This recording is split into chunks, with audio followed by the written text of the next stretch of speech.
eng po ni se ti in thanem ngain kan upa te opuro ming ya nan thia pu se puya an thia pu wan goi tanga han thi le a roi tu tha an thia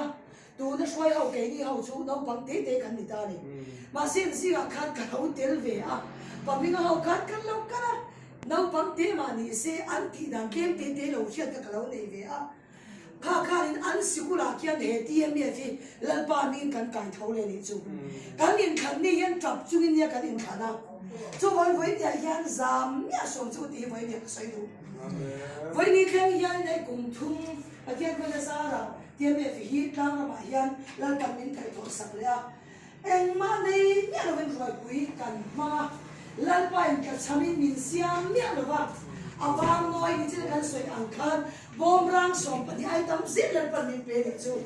chu wangin kan dabanga helam po thei to pin ke ni lam po ni se rong bol na enjoy om thei la ko a chuan kan enjoy om se don ne ti ka bai ne yan kan em ngai e min wal ngau ram ti e fi bin ka in so ri cho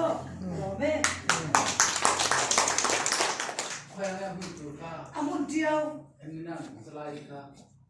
usu ya helaya futsal lah kan ni ai ni la futsal kha khan ni amo kan kudam kan mo oh kudam an mani in kian